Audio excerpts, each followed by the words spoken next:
Kesatuan rakyat, kesatuan jiwa, kerajaan perpaduan. Teruskan bersama di dalam channel ini untuk perkembangan-perkembangan isu semasa, isu politik, dan isu-isu hangat di Malaysia pada hari ini. Jangan lupa teruskan bersama di dalam channel ini. Tekan butang like, share, dan subscribe channel ini untuk perkembangan terkini politik di Malaysia.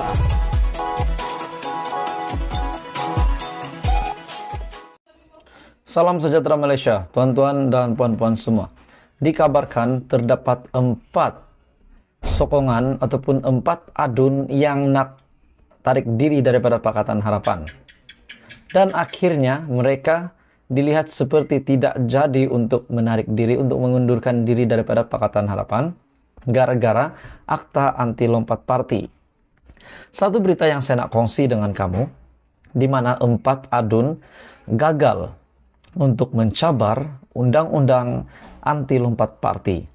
Tapi sebelum saya teruskan berita hari ini, tolong kamu semua di rumah ataupun di mana sahaja kamu berada, Anda semua, tuan-tuan dan puan-puan semua, tolong sokong channel ini dengan tekan butang subscribe supaya kamu tidak terlepas perkembangan terkini daripada channel ini.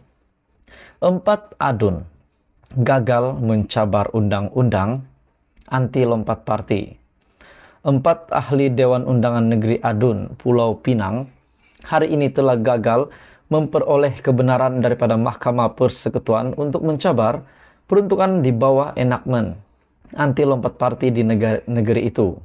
Ketua Hakim Negara Tun Tengku Maimun Tuan Mat menolak permohonan kebenaran yang difailkan 4 adun berkenaan melalui prosiding yang dijalankan secara aplikasi Zoom. Dalam keputusannya, Tengku Maimun berkata, Mahkamah Persekutuan dalam prosiding rujukan sebelum ini sudah memutuskan bahawa Dewan Undangan Negeri Dun Pulau Pinang berhak menggubal undang-undang untuk menentukan kelayakan ahlinya yang membentuk sebahagian daripada fungsi demokrasi berparlimen.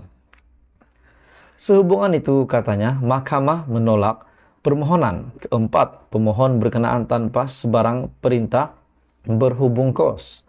Mereka ialah Zulkifli Ibrahim daripada Sungai Aceh, Afif Bahardin dari Seberang Jaya, Khalik Mehtab Muhammad Ishak dari Bertam, dan Zulkifli Lazim daripada Telok Bahang yang memfailkan saman terhadap Dun Pulau Pinang dan speakernya bagi mencabar usul yang dibentang pada Oktober 2020 supaya mereka mengosongkan kerusi mereka masing-masing dan pilihan raya kecil diadakan. Keempat-empat adun itu memfailkan injunksi terhadap Badan Perundangan Pulau Pinang daripada meluluskan usul pengosongan kerusi masing-masing selepas mengambil keputusan untuk keluar daripada Pakatan Harapan dan menyertai Perikatan Nasional.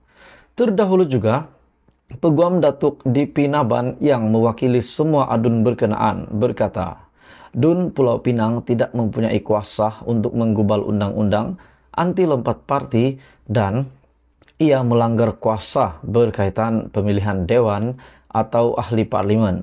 Bagaimanapun, Peguam Datuk Malik Imtiaz Sarwar menegaskan, Dun Pulau Pinang mempunyai kuasa untuk menggubal peruntukan anti lompat parti di bawah perlembagaan negeri.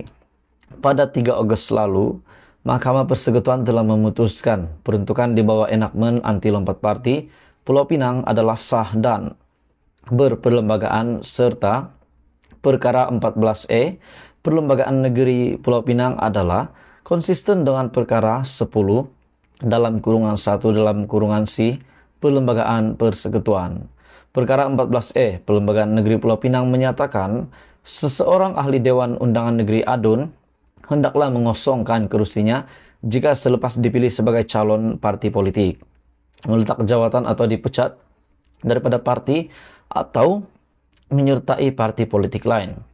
Dalam pada itu, pada 12 April yang lalu, Pesuruhjaya Kehakiman Azizan Arsyad membenarkan permohonan Dun Pulau Pinang dan speakernya Datuk Low Cho Kiang untuk merujuk beberapa persoalan kepada Mahkamah Persekutuan bagi membolehkan mahkamah itu mendengar serta memutuskan isu perlembagaan berkaitan enakmen anti lompat parti negeri terbabi. Ogos lalu juga Mahkamah Persekutuan mengisytiharkan enakmen anti lompat parti yang diluluskan oleh DUN Pulau Pinang pada 2012 menepati perlembagaan. Jadi maknanya tuan-tuan dan puan-puan semua, 4 adun yang nak lompat parti ini tidak dapat lompat parti kerana mereka tidak diluluskan melalui akta anti lompat parti ini, di mana keempat-empat adun itu memfailkan injunksi terhadap Badan Perundangan Pulau Pinang daripada meluluskan usul pengosongan kerusi masing-masing selepas mengambil keputusan keluar daripada PH dan menyertai Perikatan Nasional. Hai semua, salam sejahtera Malaysia. Apa kabar kamu semua, tuan-tuan dan puan-puan semua? Satu berita yang saya rasa sangat mendukacitakan saya juga dan sangat rasa sedih. Setelah selesainya PRU 15, kita dapat lihat perjuangan Dr. Mahathir memang bukan lagi di dalam PRU 15. Memang sudah ramai yang tidak mahu lagi Mahathir naik. Mungkinkah ini satu petanda kepada Tun Mahathir, petanda daripada rakyat Malaysia untuk Tun Dr. Mahathir berehat? Kita dikejutkan dengan satu berita yang sangat mengejutkan pada hari ini. Adakah selepas PRU 15 Mahathir akan meletak jawatan atau pergi ke mana? Hari ini persoalan Anda dan saya akhirnya terjawab. Tuan-tuan dan puan-puan semua, sebelum saya meneruskan berita hari ini, tolong tekan butang subscribe supaya kamu tidak terlepas perkembangan terkini daripada channel ini. Satu berita telah disahkan.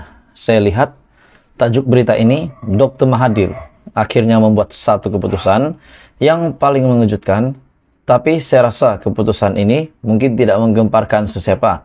Tapi bagi saya, tuan-tuan dan puan-puan semua, saya amat terkejut dengan keputusan dan keadaan terkini yang berlaku ke atas Dr. Mahathir, di mana daripada Sinar Harian hari ini, Dr. Mahathir sahkan letak jawatan sebagai pengerusi pejuang. Tun Dr. Mahathir Mohamad disahkan meletakkan jawatan sebagai pengerusi Parti Pejuang Tanah Air ataupun Pejuang. Perkara ini telah disahkan oleh sumber parti itu. Bagaimanapun menegaskan bekas Perdana Menteri itu kekal sebagai pengerusi Gerakan Tanah Air GTA. Dr. Mahathir telah letak jawatan sebagai pengerusi pejuang, tetapi kekal sebagai pengerusi Gerakan Tanah Air, kata sumber berkenaan pada Sinar Harian selepas Jumaat. Menurut sumber itu, satu pengumuman rasmi akan dibuat oleh Dr. Mahathir dan difahamkan Perhimpunan Agung Tahunan Pejuang yang kedua diadakan pada 14 Januari hadapan. Dalam PRU ke-15 bagi Parlimen Langkawi, calon Perikatan Nasional Muhammad Suhaimi Abdullah memperoleh majoriti 13,000 undi menewaskan Armisha Siraj daripada BN, Zabidi Yahya daripada PH dan Dr. Mahathir, dan Abdul Kadir Sainuddin bebas. Jadi selepas kekalahan yang sangat teruk pada PRU 15 untuk Dr. Mahathir, bahkan di Parlimen Langkawi pun beliau telah kalah, akhirnya jawapan yang pasti yang menjadi persoalan, menjadi tanda tanya rakyat Malaysia, akhirnya sudah terjawab hari ini bahwa Mahathir sudah tiada lagi jawatannya sebagai Presiden Pejuang.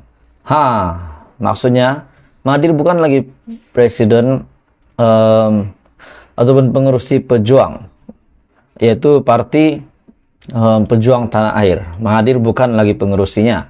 Jadi akhirnya persoalan kita semua terjawab. Walaupun kita ada mendapat kabar angin bahwa selepas PRU 15 Mahathir akan meletakkan jawatan ataupun akan mengakhiri karier politiknya selepas PRU 15, namun hari ini beliau masih lagi seorang pengurusi GTA. Beliau masih lagi pengurusi GTA, tetapi untuk Parti Pejuang Tanah Air beliau sudah meletakkan jawatan. Jadi apa komen Anda dengan berita hari ini? Adakah Mahathir perlu letak jawatan juga untuk pengurusi GTA dan fokuskan kepada rutin hidupannya seharian menjalani hidupnya sebagai seorang ahli politik yang berumur 97 tahun. Jadi teman-teman, apa komen Anda berita hari ini? Anda boleh komen di bawah.